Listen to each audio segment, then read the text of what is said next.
process, but he's doing real well.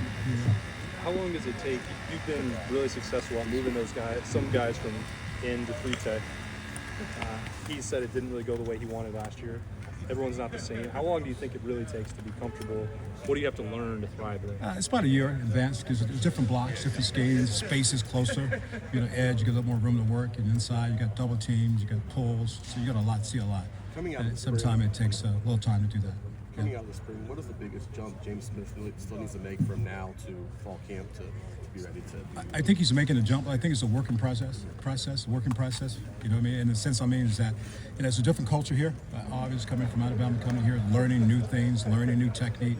It takes a while to learn that because you got to lose the old habits to gain the new habits. You know what I mean? And so right now he's trying to learn to play our way, the Rushman way of doing things, right? And sometimes that takes time, but he's making progress, and that's the key. This time last year we were talking about Cam McDonald needing to be able to play, harder for longer. Is that kind of the same thing with James, where you're trying to get him into a position where, like, condition-wise, he's able to play harder for more plays? Oh, no doubt about it. I think the whole entire front four has got to be that way. Yeah. I mean, we got to play longer, got to play fast, we got to play valid, and those are things that's never going to change. Quay is maybe a different body type. Who's that? Quay. Yeah. Then maybe you've had a defensive end.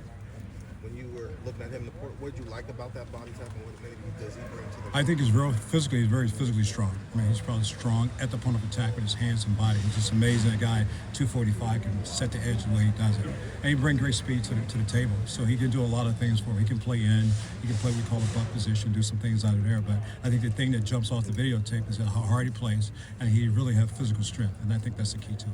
How does he have so much strength for being 245? Excuse me? How does he have so much strength for being just like 245? Well, I think, the weight room is one part of that, but I think he's got a great job. We have power and explosion. It goes together, right? So in other words, he's got power, but he's got explosion. He can snap a guy, and I think that's what he does really well at the line of scrimmage. Bo mentioned last year that didn't go the way that he was thinking it could go. Where have you seen him grow maybe these last couple of months? I think he's done a 360 so far. We haven't played a game yet, but I think I like where he's at. He's much better. He's more flexible right now than we like him to be. And it's a transition guy coming from the University of North Carolina and trying to play this way. How do we do it? It's different. It really is. And I think he embraced it. Never had a dull moment. Never fought away from it. Not ever shied away from what we were doing. Now it's his moment. It's his time. And so he's having a good spring right now. How valuable has the winter workouts been and the spring workouts been for him? Because he didn't get that last year. Right. I think it's paramount that those guys get those extra time. And now that he's got the extra spring ball and the extra weight room, you can see the difference. His body's changed. He's gotten heavier and got stronger. I think that's the key. How many times is that's not the way we do it here come out of your mouth, or do you even go that way? Like you're talking about guys getting used to the way James Smith, Quay. How often does that come out of your mouth? That's not the way we do it here. Well, what I'm saying is that there's a standard here. Right? Yeah. There's a standard for the Rushmen, and that standard is that we got to be able to play hard every play. We're going to run to the football, and that doesn't take any talent. It's just a skill set what you have to do. And so sometimes guys think they're running hard, think they're running to the ball, and they're not until you show them the videotape. And that's who we are. That's going to never change that, who we are as a group. And you come from different places, you may be a different coaching style. Our style is very simple, right? We're going to run to the football, we're going to stop the run, and hope we get a chance to rush the passer. But that's got to be the starting force. What was it like for you to reconnect with John Walker and recruit him again? It's pretty cool, right? I say it all the time. When you build a relationship with great players, and then you have a chance to go back to, and that relationship means something. I think the reason John Walker came, we had a pretty good relationship in the beginning. He wanted to stay closer to home, and the opportunity came up. He was the first call. He said, "Coach, I'd like to come back." And I think that's been paramount. And he's a really good football player, a great team player, and he's done really well for us. What made you so certain about him to reach out? You said you were the first one to reach out to him when he went in the portal. What made you so certain about? I saw he plays as a freshman. He's an All-American as a freshman. I thought he had a great year. Then he got hurt and played about 300 plays his sophomore season. But you knew he had the talent, and just remember he was healthy. And he came in, he was healthy, and he's been on point ever since he's been here. Where have you seen Zion and Epi grow the most? I think they're both growing in pass rush and the physical part of the game, playing and run real well.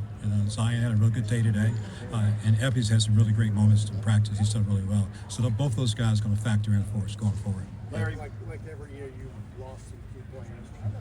How good do you feel about the team as a whole, and being able to fit you in the depth, your star quality, everything you do? I feel pretty good. We got some guys on the inside that have played now, right? We have guys coming in from the transfer portal, played 300 some plays, so that's a bonus. The guys that have some experience. Now we take what we have and put those guys together.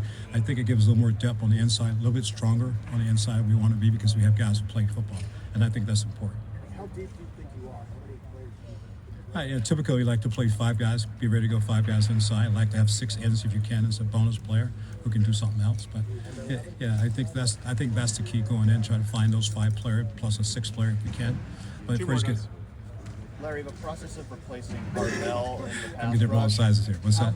The process of replacing Arvell, the role he played in your pass rush, how much is that your guys versus the linebackers? Like, how does that process kind of work? It's a little bit of both, right? Arvell come down and work pass rush skills with us with the D-line. He did that during the whole season. Doing this in the season. And I think we continue to do that. So we train all the guys. And then having an extra guy here, I think Joe Kim will bring a lot to the table.